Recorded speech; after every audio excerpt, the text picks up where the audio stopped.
We're just over a week away from Thanksgiving, can you believe it? And many families are looking for a safe way to celebrate as coronavirus cases soar. The CDC recommends only celebrating with people in your household.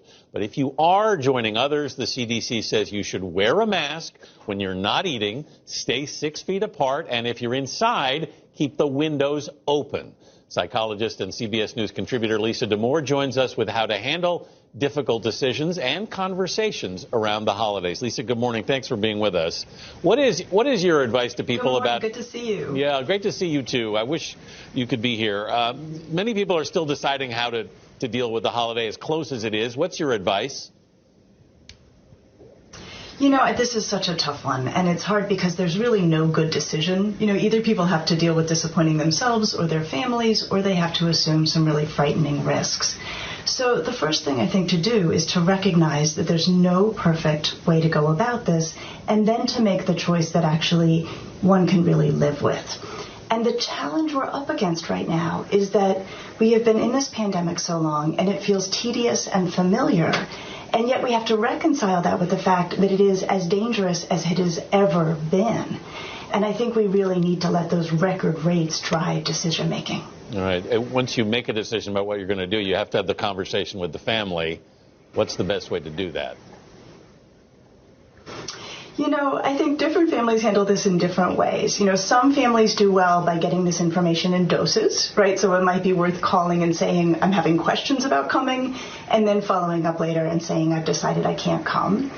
Other families do well getting hard news all at once, and so that may be the way to go. What we want to bear in mind is that when it comes to delivering bad news, what people like least is surprises. So if you've decided that you're not going to go and you know that's going to be hard for someone to hear, you should probably tell them as soon as you've made that decision yourself. Mm-hmm. What about kids, Lisa? This has been such a hard year for them. A lot of them obviously looking forward to holidays and traditions that they've had for years. How do you approach kids about this? You know, with kids, I think we start with safety. They understand that. You know, we say we have to make the decision that is safe.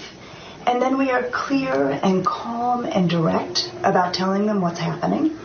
And I think if we cannot do the holidays as we normally do, we make room for them to be sad and disappointed. We don't have to talk them out of it. They have a right to those feelings.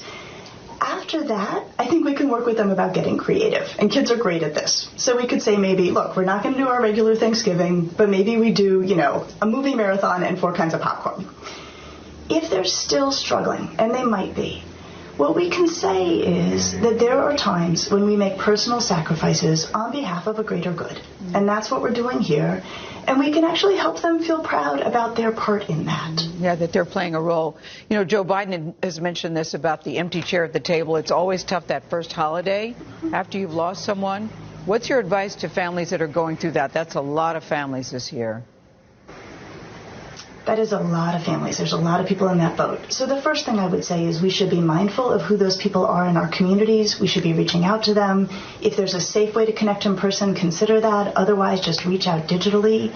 I would also say that people who are suffering should not hesitate to reach out. There is help available.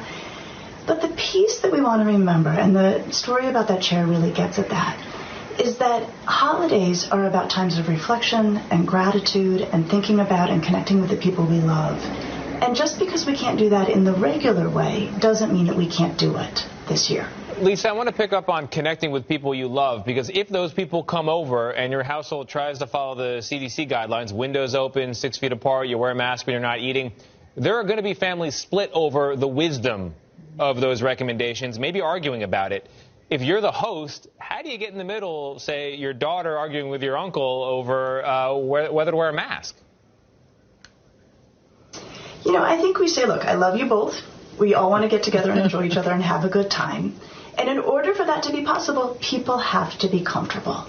And I know we don't want to do anything that would make someone here uncomfortable, so let's just go ahead and follow the CDC guidelines. That way we can all be at ease. All right. Going to be an interesting Thanksgiving. Blame it on the CDC, yeah. Lisa D'Amour, thank you so much for being with us. That neutral third party. Yes. Okay.